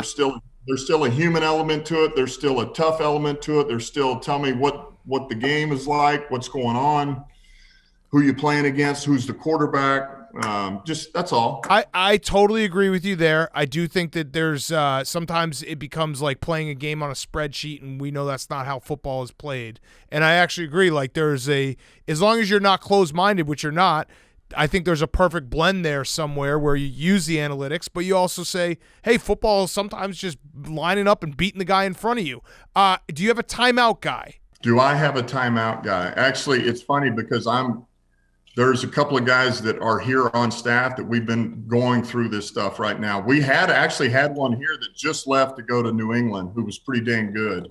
Okay, because I'm just going to tell you, as you obviously were coaching as an interim in Miami, but the easiest way to criticize a coach is for them to screw up their timeouts. That's because we're dumb, and when we see someone screw up their timeouts, we're like, oh, we could do that, even though we can't. So I'm just telling you, maybe get a timeout guy. No, I will. And I'll tell you that when we're getting ready to play the Bears, you're going to be working for me. No. Listen, I know you're going to be rooting for us. No, I am. So Jared Goff is a very good friend. I want Jared to do well, But Yeah. no, I think there's Thanksgiving. I think Thanksgiving we're gonna have a game. So We are. I might have to go check out my friends Superfan and Detroit Don in the end zone, who are legendary. You got to meet them. You got to do a little fan outreach with Detroit Don and Superfan. Yeah, absolutely, man. Look, I'm gonna do everything I can to get out, get in the open, communicate, because I do, man. I want them to have some pride back in this community, in this city, and see if we can build a winner, man. You know, it's been too long. Yeah. It's been way too long. Have you thought about what your Thanksgiving day is going to look like? Because that's got to be different from every year in the past. Like every Thanksgiving, hopefully for a long time, you're going to be working. So have you planned out, like, have you thought I'm going to have my meal on Wednesday night or I'm going to have a snack on Thursday morning? Eric, I'm way ahead of you. Here's the beauty, man. I played 3 years at Dallas, and I played 3 years in Detroit, you know, here, or was part of that. And so I get the whole Thanksgiving deal, and I love it, man. There's nothing better than a Thursday game, okay, the early game on Thanksgiving particular, man. And so it's beautiful. We always do Friday, man. Friday is when you do the Thanksgiving dinner, and you kind of got the weekend to like recover, recoup, and that's an easy, man, no brainer there. I like that. Going from analytics to more of the traditional Dan Campbell approach to physical football, because at the end of the day, football is a physical sport. If you're stronger than the other guy, you have a better chance of winning. Should the need arise, do you think that you are ready to physically engage any other head coach in the NFL? No. I mean, that's not even, you know, I don't even think about that. So, no. Now, I mean, let's just say something crazy happens and somebody wants to come up and punch me in the face. Yeah, I'll be prepared, but I don't intend on taking anybody on. No, that's not my intention. So let's just say there's a burning building and your team's inside, and Mike Vrabel's standing at the doorway trying to block you from going in and saving. I've known Braves for years, dude. Braves and I played against each other. I've known him for years. It's funny because this has come up a couple of times, and so I'm not even getting into that. He's the best. I'm not even going to entertain that. Okay, thought. fair. He's the best. We're big fans of him. All right, my last question, because I know you have to go, and we appreciate your time. This has been awesome. I saw a quote. You're gonna flush the turds out of the Lions roster. Now, I'm not asking to name names. Oh, if I said flush the turds, I don't know if I remember. Maybe that. not. You have no room for turds.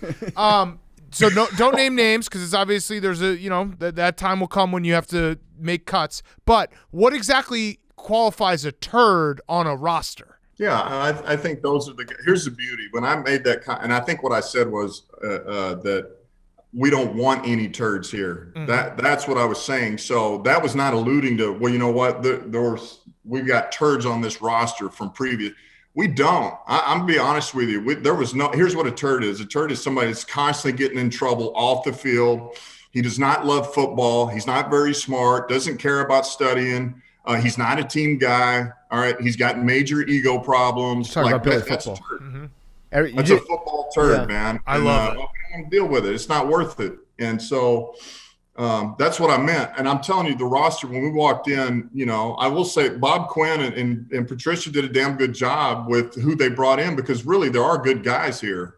We don't have any of those guys. I mean, there's not somebody – a lot of times when these happen and, man, a team hasn't had success, you walk in and you're like, oh, man, this guy's a problem. This guy's a problem. Now, is there things just like any other team, man? You start from the beginning and you see what you have here and what you can lean on. And yes, but those guys are we don't have turds, man. We don't. They did a good job with that. Okay, right, good beautiful. answer. I just have one last thing. It's a 3-word answer on your part. If you could just list your 3 favorite rock bands of all time. We call you Dan Terra, but I don't know if they crack into your top 5 or not. But I was curious who your 3 goats are. Okay, yeah, that's okay. And certainly we're saying Metallica's rock, right? Yes. We're saying they're metal. Yeah, metal and rock both included in this. Okay, cool. All right. So I would say Metallica would probably be number 1 for me. I would probably say Lynyrd Skynyrd would be 2. All right. And I would say 3, man, golly. I teeter between – it's probably going to have to be AC/DC if I'm just being honest with you. What was the teeter between?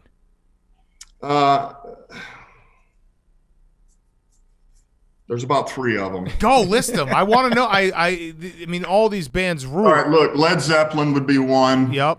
Okay, that's another one. That's a hard one between Led Zeppelin and AC/DC. Look, Pantera would be up there. All right. Yep. But totally different. Are you a Queens of the Stone Age guy at all? I'm not saying I'm not a fan.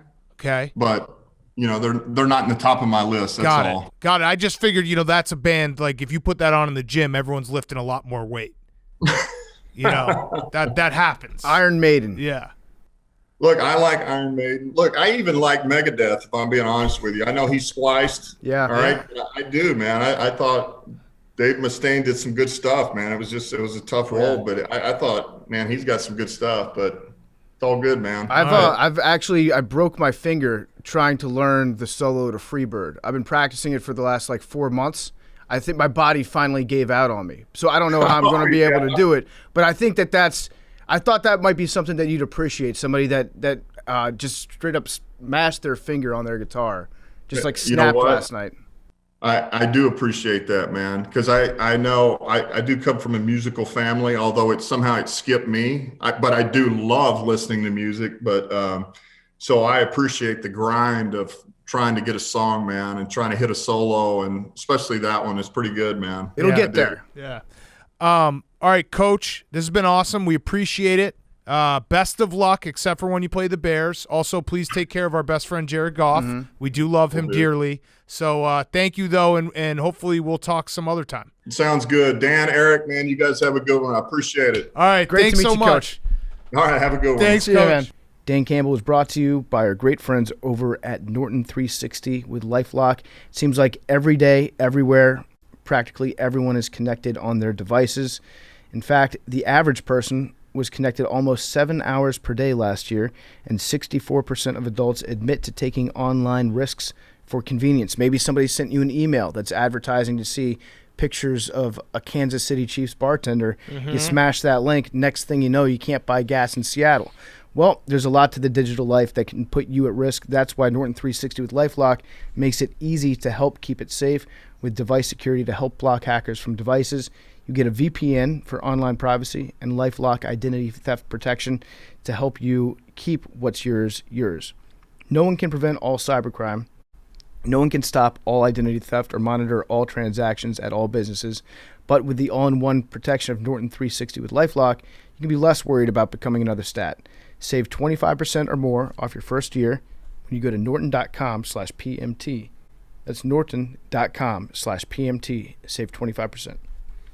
Okay, we're going to wrap up with a quick Monday reading. 2 things real quick. Yes. One, you might have noticed in the interview that Dan Campbell referred to me multiple times as my dead brother's name. Yeah. I just want to say he's the only person that's allowed to do that.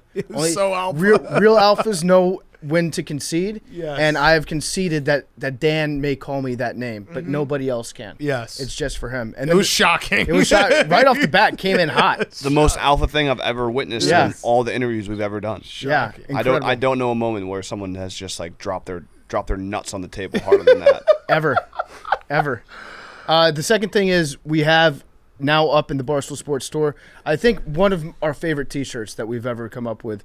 It's Iron Maiden T-shirts, and they're fucking sick. Just go check them can't out. personally endorse, but you should buy them if you're a Lions fan. Yeah, and they also it has a dead bear on it. They like the design so I much. don't like I it. think they made posters of them too. So we'll have to send a bunch up to Detroit. Yeah. Also, another programming note: Chaps will be on our show on Wednesday for roasts. He's back in the office. We haven't seen him in a year plus. It's going to be great to see him. His eye is fixed. We don't know that. Well, no, because there's a little misconception going around. Chaps, people thought Chaps didn't come to the office for a year and a half because of coronavirus. He actually didn't even know coronavirus was happening. He just didn't come to the office because his eye looked so shitty. So he finally got it cleared up, and it did coincide with the vaccines rolling out. So it could be confusing, but it's really just his eye. So that was the real medical emergency this last year and a half, Chap's eye. But he's back. Roast. If you want to leave a roast, you have to leave a 5-star review, and then in the comments, you roast us, and we will pick out the best ones, and Chaps will read them to us. Yes? Yes. All right. Little Monday reading. This is not as much of a reading as it is a discussion. So this is a poll that was done. Where was this done? So it was YouGov. on YouGov, yeah. That sounds official. They asked Sure. They asked a bunch of people questions. It's 34 different animals, including humans, and you pit them against each other to see which Americans think is the mightiest. Well, okay, so that was one part of it, but I thought the most interesting part was it was man versus beast. Yeah, So, so if you keep scrolling down, There's a it's second part of the what, survey, yeah. what I mean, animals fighting each other, I think has been done. I guess all this has been done, but it's fun to see the actual statistics. So you're right. Mm-hmm. Let's go through the animals versus the animals. They basically came out that the elephant and the rhinoceros were the top dogs. Mm-hmm. What I don't understand about this, what was the exact science behind it? Is a single hornet on there? No, but they What? didn't take into account that animals could be allergic to bees, and so a sting from a mighty hornet would fell even the largest bull elephant. I like this line from them. Of course, geography and morality get in the way of ever knowing for sure. Thanks. That must have been the Michael Vick clause there. Okay. Well, yeah. Morality is subjective, okay? Yeah. So what you might think is brutal, I might think is fucking sweet. But a new YouGov study provides the next best thing, the views of the U.S. public. Our survey puts 34 different animals, including humans, against one another to see which Americans think is the mightiest. We showed people 7 random pairings of animals from the list and asked them which of the 2 they thought would win in a fight. Animals are ranked by their win percentage. That is, how often Americans thought that animal would win in a head-to-head matchup when it was one of the 2 animals shown. The results showed that the elephant wears the crown in the animal kingdom, but only slightly. Elephants had a win rate of 74%, just fractions of a percent ahead of their single-horn cousins, the rhinoceros. Mm-hmm. I don't like how they did this, though. Rhinoceri. Because it has, like, the goose is 14%, but that means, like, the goose going up against... I want to know how many people thought a goose could beat an elephant. Is there one? No, but there are probably some that thought that the goose could beat like an ostrich, a walrus, a chimpanzee. If it was on land, maybe Yeah. I would give, or in the air. If it was in midair, like falling out, if you threw a walrus out of an airplane and then threw a goose out of an airplane, I think the goose would just survive by not hitting the ground. Yeah. Actually, the goose should be number 1. I fucking hate geese. I saw Operation Dumbo drop. An elephant can survive that too. But gooses, geese. Goosers. There's a new fucking family of gooses Guy. by my house, and I want to punt them. Family of Guy. Is that bad to say? Can Geese you guy? say that? No, because geese are, I think, universally hated. Yeah, I okay. think there's I would certain like to seasons kick when them you in can the say head. it. Yeah. Right now is the season. Yeah. I want to kick them all in the head. Once people get out on the golf course and starts having to interact with geese on a regular Right. basis, then the sentiment of humans against geese turns No. swiftly towards kill them Right. all. You missed the window. October 1st through April 15th. There was a goose What does that mean? or a geese. That's goose hunting season. That's goose hunting season. Oh. That like did the hiss towards Stella one time, and I almost went full punt. I would do that. Yeah. If a goose went after my dog, I'd punt the goose. Geese are underrated dicks. They're like kick they're 'em the right in biggest the neck. assholes of the animal kingdom. and squash his neck. All right, so that's the poll. Of this is the more interesting poll, the man versus beast. And this is where the discussion will start. What if an unarmed human was one of our respondents themselves? Does that mean like not with a weapon or no arms? That makes a difference to me. An unarmed. I'm going to go no weapons. Okay. Has the arms. We took a further selection of animals and asked Americans if they thought they could triumph in a battle against them without weaponry. There it is. The results show that Americans aren't confident in their abilities. Most Americans are convinced they could beat a rat, a house cat. 69% only think they could beat a house cat. Yeah. That's you know what? That's a problem with American pride. I Like think- we need some fucking propaganda machine being like, hey, you see that cat in the bodega? You could beat it up. No, you are strong enough, bro. Well, I also think that it some people probably think allergies. Some people get in a room with a cat that can't breathe. That's true. A baby, like for me. example, don't let your baby in the same room as a cat. Steal its breath. Yeah. So, but it also breaks it down by gender. Yeah. So all right. So here's where we're gonna go. Only 64% of women think that they could beat up a house cat. Yeah. 74% of dudes think that they can. So pull it let's off. let's go from the bottom up, and we'll discuss and anyone object, please say it out loud. All right. So rat is the bottom. 68% of women think they can beat a rat. 76% of men. That's crazy. That should be 100-100. Dude, Yeah. you can fucking kill a rat. I've tried to kill a rat before and failed. No, but if the rat was coming at you and they In were an fighting, octagon? yeah, you would kill the rat. The only way that a rat could kill me is if it was like in that movie where they put it underneath a pot and then put a flamethrower on the pot and the rat burrowed into me. Yeah, That's such a ugh. Yeah, but Yeah. I think like 1-on-1 in an octagon, I would defeat a rat easily. Yes, house cat, kill it. Yeah, I might just do that for fun. That's not even. By the way, that's not like Tony Scheffler's cat. That's not Scout. Scout's not a house cat. It's a barn cat. That's a barn cat. Yeah, this is a house cat. A barn cat. cat's a different animal. A house cat means that cat's drinking milk. That cat's sleeping in beds. That cat's sleeping in the windowsill. That cat is fucking scratching on the sofa. Like that cat is a fucking total prima donna. So I don't like I don't know. Some house cats are demons. I don't like house cats though because they act like they're the shit. They act like they're super tough and that they can like they're the divas of the house. They think that they control everything. But the bottom line is they rely on humans for everything. Correct. Like, I am the alpha around a cat. If I want to kill the cat, I just put the tuna fish away. Yeah. And then guess what? You're gonna die eventually. No, but they would live for a while. But yes, Yeah. cats can go forever. They can. They never die. Do you see that video?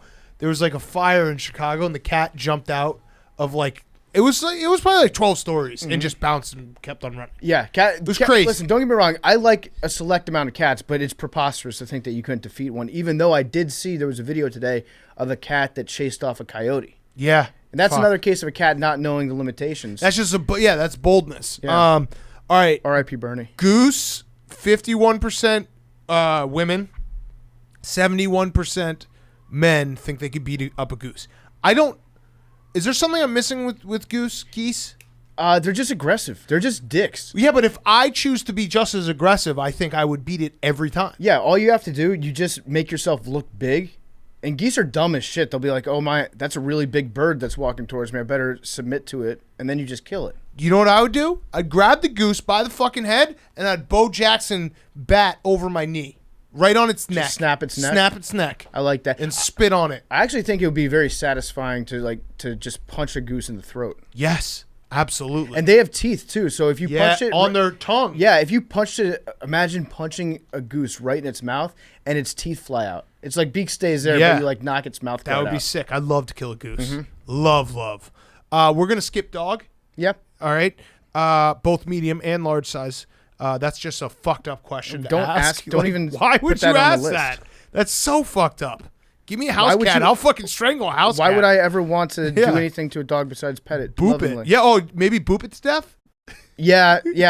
Smother it to death with kisses. Boop it to death over 16 years. I'm gonna of love you to death. Yeah. All right. Eagle. This is where it gets tricky. 38% men, 23% women. I think I could take an eagle. I'd give an eagle a fair shot because by the way, 38% that's too low. It's more people should think that they could beat an eagle. The only way that an eagle is able to beat you is if it comes down and gets a good shot on your eyes right away. What if it just If it blinds you. It does have like sick ass talons, so I guess it could just decapitate you. It's got a sharp beak. No, an eagle can't decapitate you. Now, the unarmed part makes it tough. Like, could I take off my shoe and throw it at the eagle? Is you get the eagle to the ground, you win. Yeah, because now it's playing on your level. Right. Yeah, and it's your own environment. I think that you can't throw a shoe. You just basically have to try to grab it before it grabs you. So the move would be to jump up in the air and to grab it like you're mossing nature. And you just grab it and then you slam it on the ground. Smother it. And then all of a sudden it's like, I'm going to have to exert all my energy trying to take off now. While it's trying to do that, just boom, stamp him on his head. If I sat on an eagle, would I kill it? Yeah. Okay, so then I think I'd beat an sure, eagle. yeah. So yeah, I just got to get to the ground, then I just fucking Gotta powerbomb get the upper it. head. Yokozuna. Yep. Okay. King Cobra, 23% men, 8% women. I think I could beat a king cobra. Absolutely, dude. It's on the ground. It's like, stomp it. Yeah. What? The grip strength once it gets you circled up. That's No, an you're anaconda. thinking of an anaconda. You're thinking of a Same You're thinking of thing. J-Lo's constricting butt. snake. Bonk. No, all snakes. Not all snakes. I could beat a king cobra. I think I could too because What if one around your neck? it doesn't No, wrap it you up. bites you, Hank. dude. It bites you, and then the venom gets you. But here's what I would do. I would simply let it bite me.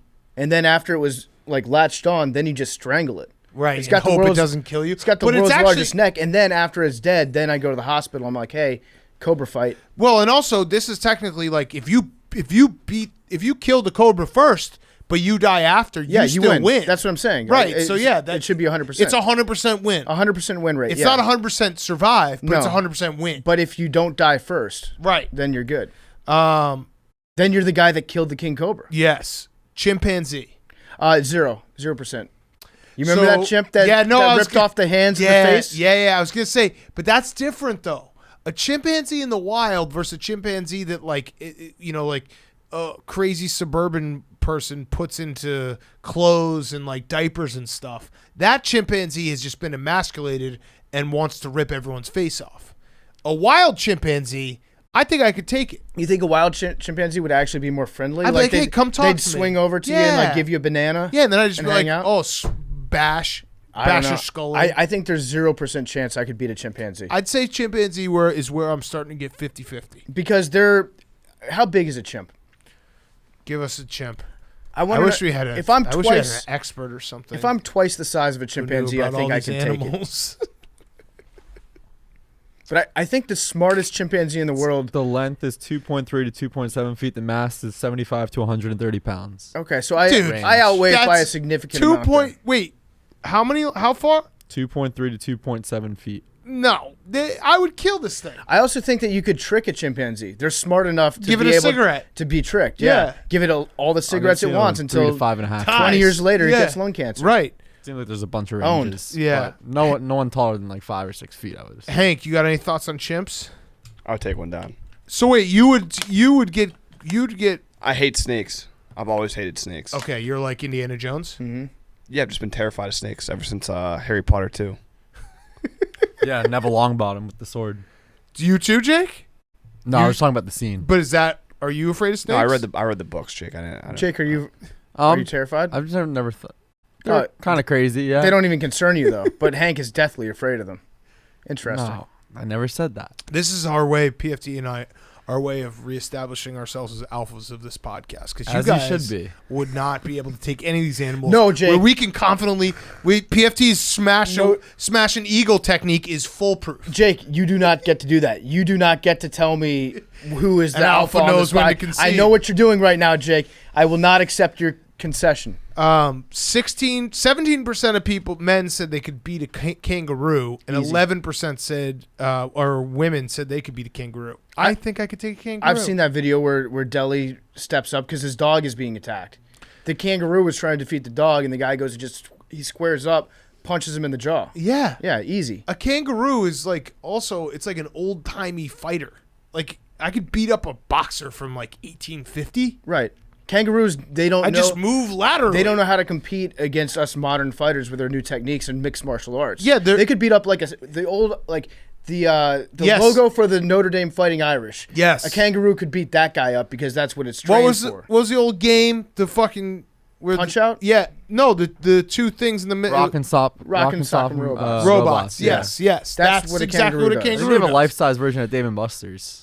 Whoa! Oh my God, we got to go. Holy shit! I would simply jujitsu the kangaroo to death. Yeah, I would leg sweep it. Then I would use a little Steven Seagal karate, and I would put it to sleep, and then I'd kill it. Actually, you know what I would do? That Kangaroos looks awesome, are by so the way. big. But Give me a not all of size them. check. Not all of them. Size check it. You're thinking of that swole kangaroo. That's very clear. Bob Baffert's You're kangaroo. thinking that's about the jacked up. movie of what is it called? Kangaroo The- Jack. I went to Kangaroo Jack. when I was like 15. Jerry O'Connell. Yeah, great film. When I was 15, I went to visit my brother in Australia who was studying abroad, and I was like, oh, I'm going to pet a kangaroo. They're everywhere. We saw them. We're in the hotel. They're literally in the parking You're lot. 15. And I'm like, all right, I'm going to pet one, like, whatever. They're literally everywhere, like squirrels. And once you see them in person, you realize how fucking big they are, and then all they have to do is just jump up and kick you in the chest, and you're dead. It sounds not wouldn't that let him different kick from me. your fantasy of catching a fish with your bare hands. Yeah. When once you actually confront the wildlife, you'll chicken out again. Hank, if a kangaroo's if I had to pet it, I would have. let me ask you a question. If a kangaroo went to kick you in the chest and you grabbed his leg, what does he do then? His legs are so powerful. What that does you he do then if still you grab kicks his you. leg? He kicks out of it. You know what I would do? Yeah, I would jump in his fucking pouch and Yeah. then punch, uppercut him from underneath. From inside of him. Yeah. Just like be sitting in his pouch, punching his abs, body shot him to death. Or what you do, you just run around behind him real quick, grab his tail, and then you start swinging him in a circle by his tail. Yeah, just and then he throw gets him dizzy, and then like the discus. Do you think that kangaroos would come back like a boomerang? Like if you Yeah. threw it, it'd go like Yes. 20 feet and turn around in midair? Yes, absolutely. Probably. A large male can be 6'7" and weigh up to 200 pounds. Well, I could take a kangaroo. I weigh more. And height, yeah, he's a little bit taller, but he wouldn't stand up straight. But he's too skinny. I still feel like that. I got the basically- weight. Yeah. And I probably got the reach. What are their arms aren't, they don't have good wingspans. No, they're like T-Rexes. Right. So I got reach and weight. Easy. All right, next up is a wolf. I think that's just too adjacent to It's a dog. very similar to a dog, but I think I could take it. I don't know. They cut to black in the last scene of The Gray with Liam Neeson. We're going to beat everyone. So I don't know. A wolf, I think I could beat a wolf. Here's the technique. You want to know the technique? Yeah. You wrap your arm, you take off your shirt, because you're allowed to have clothes on, right? Yeah. You take off your shirt, you wrap your shirt around your arm, then you hold your arm out in front of the wolf. It bites onto your arm, it latches on, then you just kick it in the balls. No, you just grab its windpipe and snap it. Just with your fingers? Yep. Just like that. Done. Do you think that wolves are too trusting? Where you could like lure a wolf in and like you would a dog and like let it smell the back of your hand? Remember what was the book? Iron Will. No. White Fang, Fang. yeah. White Fang. You could That also, was a great book and movie. You could also with a wolf grab it by the scruff of its neck. And then it doesn't get like basically hypnotized at that point. Yep, that's true. It thinks that you're its mom. Who wrote White Fang? Was it Gary Paulson? Jack London, I think. Jack London. I was a big Gary Paulson guy. The Hatchet. Jack London, yep. Jack London. Call of the Wild too, right? All right, so the next up is, people are going to now say that this is ridiculous. Crocodile is 10% think they could beat a crocodile, male, 8% women. I actually think I'd have more trouble with the cobra than I would a crocodile. Right. It's at foot level, so it's perfect kicking. Yeah, I would just sprint directly at the crocodile and kick it. I would just run around it to its back and then just fucking get him from behind. He can't move laterally. Right. Like if you're telling me I'm swimming, yes, a crocodile would beat me in the pool. Easily. Drag you under the death roll. But we're just out on the fucking lawn. Yep. I'm just like, hey, crocodile. I just do a big roundabout run. He slowly tries to move. I hop on its back, and then, again, windpipe trick, done. Also, crocodiles are stupid as shit. They're basically dinosaurs. They've got a tiny little brain. I think it's actually easier than all this. You see a crocodile, you run directly at it, you simply jump over its head and land with a double leg foot smash right on its back. A crocodile can't like raise up on its hind legs. You just jump over its mouth, smash its neck, smash its back, just like with your feet. You just land on them like a surfboard. Yeah. It's very easy to defeat a crocodile. Yes. Easy. Happy Gilmore took down an alligator to get his ball. Yeah, that's true. Exactly. All right, last three are grizzly bear. I'll give a grizzly bear. I'll say the grizzly bear will win. Yeah, easily. Lion would win. Elephant, I have some questions. Well, so it's interesting. Let's not skip over the lion just yet. Because no, a lion would beat you up. No, because this one's interesting. This is the only one where a higher percentage of women than men said that they could defeat the animal. Every other one, I think women are more realistic. Right. You can probably like guess by listening to us talk about how we defeat these animals. But 8% of women think that they could beat a lion, which by the way, 7%. I want to meet the 8% of women that think they could take down a lion. I don't know why that is. It because like the female lions are the hunters? No, I think it really is just dudes filling out this survey. Most dudes are doing it like we're doing it, and they're like, well, I got to give one animal a win. And they all went to lion? Yeah, right. So it really should be 9% male, 8% female. Or it probably is just based on the most recent animated movie that they've watched featuring any of these animals. Right. All right, so elephant. If an elephant falls down, can it get back up? I don't know. Yeah, they sleep. You sure? They sleep What about on on their back? sides? What about on their back? Like, what if I turtle an elephant? You couldn't push one over. I'm not asking to push one over. I'm saying, what if I turtle an elephant? Just answer that question first. You could not turtle an elephant. Answer the question of how first? Okay. I'd grab his fucking tail and I'd pull on it. That would hurt. It'd be annoying. It would probably kick. I think that It would kick you like 30 feet. No. I think elephants are another case of an animal being so smart that you can trick it. Yeah. So you could probably get an elephant really dizzy just by running in circles around it. Or you could make it fall in love with you probably. Yeah, probably. I'm going to say elephant 50-50 shot. I think that's fair. It might be a bit ambitious. What if you just went up and just took a bite out of the elephant? If you started just eating it? Yeah. I think the best technique would actually be to pretend that you're a baby elephant and just like go try to get some milk. And elephants are so nice. I've actually seen videos of elephants raising other animals. They might try to raise you, and then boom, it's Oedipus effect. You can kill it super easy later. Now, this might be like Or cartoon have sex brain. with it. This might be cartoon brain. What if you tied the elephant's snout, what do you call it, trunk, in a bow? Yeah, or just, knot. Would he just blow up? You knotted it up? Yeah, if he couldn't breathe. What about his mouth? I think eventually Yeah, that's it true. might have That's true. asthma. I forgot about the mouth. Might have asthma. Could you feed it a rock? Could you paint a rock to make it look? What do elephants eat?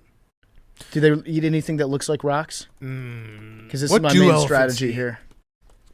What do elephants eat? Water. Roots, grasses, fruit, and bark. If they're They can eat vegetarians? up to 300 pounds of food in a day. Holy shit.